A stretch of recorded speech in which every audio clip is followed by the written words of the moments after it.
It does look a lot better.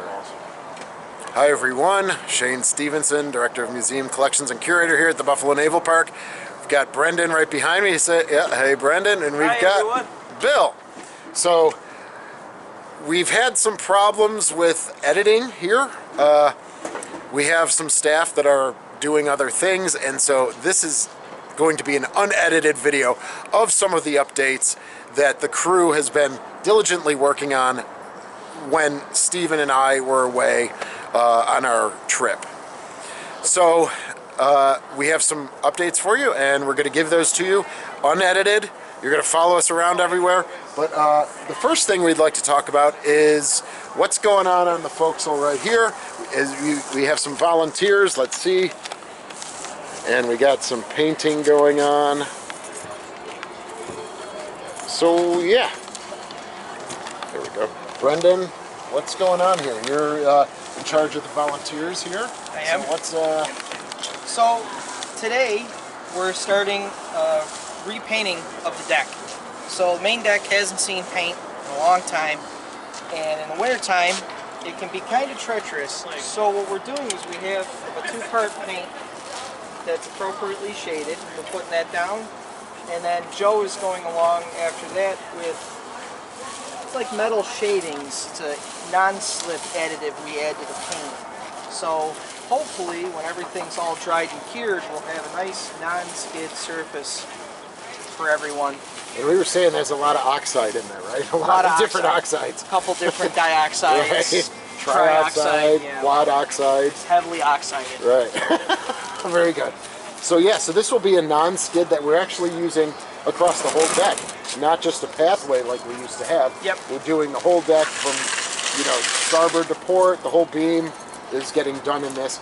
And if you pan forward, you could see some volunteer work that we had right on the bow and near the anchor windlass. We had some painting done there as well. So up there we don't have the non-skid, but talking with Shane, what we want to do is kind of recreate what they had in World War II, where they would have had non-strip skids affixed to the deck up there. Yeah. So we'll look forward to that when That's we get really started. exciting. Cool. Hey Joe, this is your 15 minutes of fame, so sprinkle like you mean it. Sprinkle that chicken feed. All right, now if we flip around here, why don't you guys, I know the sun's probably right in the way, but taking a look at that Mark 37 Director with the Mark 25 antenna, you guys have also done some work there, and so what are you thinking with the Mark 37 Gun Director? So with the 37, what we're looking to do is obviously paint it, right? We've gone over nice, fresh, new haze gray on the gun mounts, on some of the ammunition-ready service lockers. Yeah, that's great. So we're going to give it a nice coat of the haze gray paint, and then up top there's a commander's cupola where the gun mount, not the gun mount, but the director captain would have sat. And in service, it would have had like a convertible top, like a baby carriage type thing, made out of canvas. Like a little dome. Yeah, a little dome. So right now there's a piece of plexiglass up there, and it's letting water in. It's not great. So what we're going to do is we're going to try to create something, maybe fabricate something with a nice canvas sheet to put over top of it, bring back some authenticity. Yeah, cool. And then that will protect it from water intrusion, because that we find right by CIC we have to have a bucket out every season or so, because it trickles down through those spaces, right even down into the first platform. Sometimes, right down into the main deck and the first platform, right down those ladder wells. And so having the dome up there will hopefully strengthen and stabilize that area. So kind that's of like a gun bloomer type thing. Think of like a rubberized, maybe canvas, waterproof. So that, because it's shipping from up there, it's coming in up there, and then it's just going all the way down. It's finding its way, which water does. All right. So that's some of the updates on the forward section of the Sullivans that these guys were working on while Stephen and I were away. Now we're going to head aft a little bit. Do you want to talk about why we painted them haze gray, the gun tops, as opposed to the black? Thank you. See again, right? No editing here, guys. So we used to, for a very long time, the tops of the 5-inch gun mounts were a black. All right. I don't have much provenance as to why or when that happened, but why don't we talk about the August 45 picture from Mare Island, and we can, yeah, Brendan, why don't you Sure. talk So, about that? Shane discovered a photo of Sullivans coming out of what we believe was a yard availability period, a refit. She has a fresh coat of paint, measure 21, I believe, the graded system. And the forward gun mounts were all haze gray. Now, the regulation for painting at that time was sea blue on top of the gun mounts. But we're thinking that maybe that late in the game, that late in the war, they started shifting, you know, the regulations. Right. It was August of 45. It was August of 45. Yeah. So we think it adds a nice uniform appearance to the gun mounts, and we have the historical provenance of it, of the picture being online. So that's what we did with that. Yeah. So going on the aft guns, we don't have mount 53, but we still have mount 54 and 55. So there is a little difference in that photograph from the two forward guns to the aft guns. Yeah, the aft guns still have some kind of covering. Darker. It probably would have been 20B, which was the deck blue. We're gonna go with this stuff, this nice color that we're putting down there instead of the black, and we're hoping that there's a little contrast. Yeah, a little contrast, freshens it up, and it looks good for everyone. Good. Yeah. Thanks, Bill, for that. We forgot about trying to keep everything in our head. All right. So now we'll head aft, right? All right. So let's. Yeah. Great job. This was a docent, right, Tom? Tom. Yes. Tom Miller was. He really refreshed this. We removed all of the hedgehogs that we had, the replicated hedgehogs, and he's repainted this, as you said. The ready service locker has been redone, and then so we're working our way down. Yep.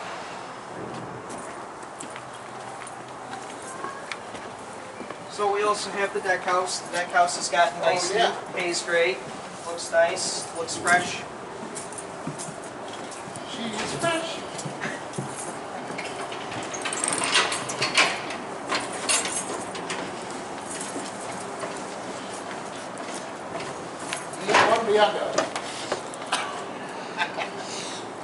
Good afternoon, good morning, and somewhere. So also, do we want to talk about some of the equipment that we've changed out since the Sullivans incident? Right, there was some of the dehumidifiers and air blowers, and so what do we have now configured in the ship to protect her now for the fall? So we were up at, what was it, Bill? How many? We had a total of 20 to start with. 20 to start with. We're down now to dehumidifiers. They were rented, and they were taking the moisture and the dampness out of the air, because it did get quite stale in there in the summer heat, you know, without any ventilation system or any inherent power. So with the dehumidifiers, they were strategically placed throughout the ship. Now that we're getting into the fall, we can reassess how many dehumidifiers we have. We have 6 now, I think, right? Yeah.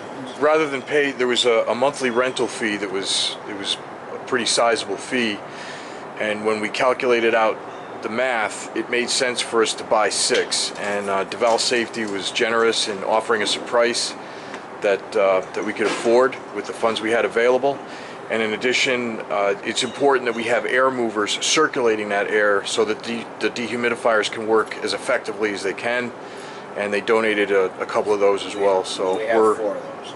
4 air movers and 6 dehumidifiers that are now strategically placed throughout the sections of the ship. Right, and that's in addition to our own fans and air movers that we have circulating air throughout. So okay, so that's the update of from the incident for airflow and dehumidification. We had 20 during the incident in the summer.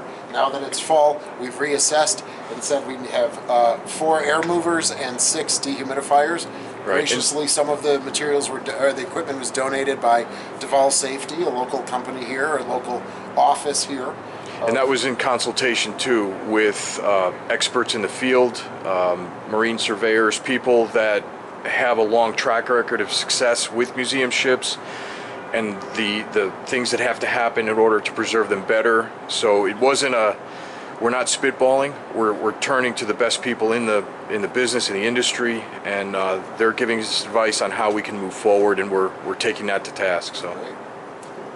Switchboard time. Yeah, now we're gonna.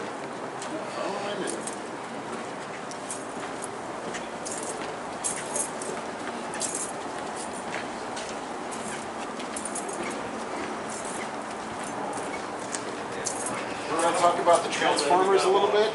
So these were temporarily added, right, to bring power for the dehumidifiers and the air blowers, because we don't have any inherent power on board. So there's two of these. Two. Two of them, fore and aft. They run. Right now we have the remaining dehumidifiers and air handlers on them, and they also run the casualty type lighting we have. We have some shop lights, I guess you could say, LED shop lights that they're strung throughout the ship so we can see. Is the docent refrigerator on that power system? I don't think so, right? Oh, no.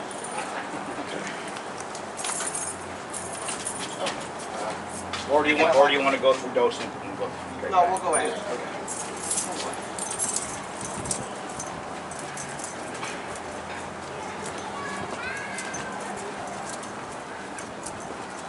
Lowered that forward hatch on the bow and put this wood underneath it.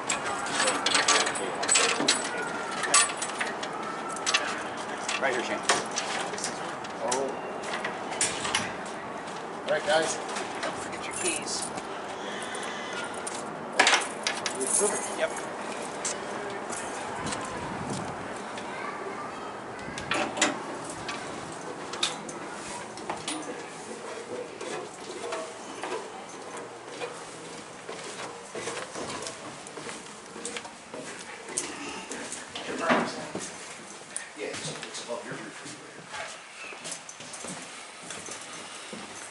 Hey Shane, Shane. do you want to talk about this space a little bit? How it was utilized in restoring? We did do a video Oh, okay. of the guys actually working here. We had John and Hill, I believe his name was, right? And so we have a video of them at their different stations. I talked to Barry when he was in the berthing right there. So people have seen that already. We can go right to the panel if you want. Perfect. Yeah. Okay, good.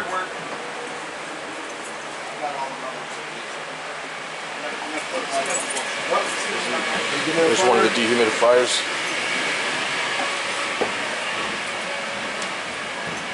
Oh, look at this. Yeah. And you removed the door here too. The door. That's great. All right, Yep. so that was still here, I think, when Stephen and I left. Yeah, the door, the frame, everything was removed. Nice. That plexi that was added by the museum to keep people from going in there and, you know, tripping something or 440 volts themselves, you know. Right. So, wow, this looks fabulous. So tell me, explain a little bit about what happened. so the volunteers came. We had Barry Whitty from the Slater, very well versed, and Gary, Chief Roy from the Coast Guard, who had actually helped us during the recovery, came back and volunteered, and they absolutely stripped this thing out. They took the panels out, they took the breakers out, they cleaned all the internal components, and from what we've been able to gather, according to Barry, the oil actually was a blessing in disguise, I guess you could say, because the water and the oil went in and it kind of coated the very sensitive things inside here. And I don't know exactly, maybe Bill knows a little bit more, he spent a little more time with. Yeah, had the oil not been present, the amount of corrosion would have accelerated substantially, and it would have gotten to the point where it would be unrecoverable. The coating of the oil, as much as it was a detriment in a lot of other places, it allowed us now to be able to bring back to life this original electrical distribution system. So as we bring the shore power in, you can't really see it, but up in the corner is the cable that comes through the hull on the starboard side, and then it passes down along aft, going aft behind this panel, and then it comes up through the deck plate into the distribution panel itself. And so last time people have seen this on YouTube, these panels were off, and you saw the 4 breakers in situ. Yep.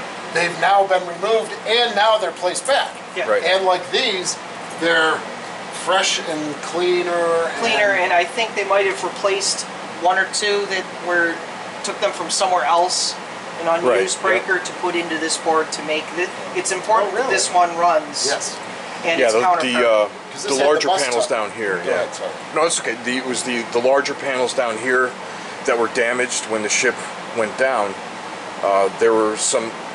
You have to remember, some of these breakers are for systems that will no longer be used on the ship. Gun systems, weapon systems. Right. So we were able to take some of the components that are still good on those and use them elsewhere where they're needed. So it worked out really well. Yep. And yeah, this is the important one because it bus ties to the front, to the forward one, the forward engine room.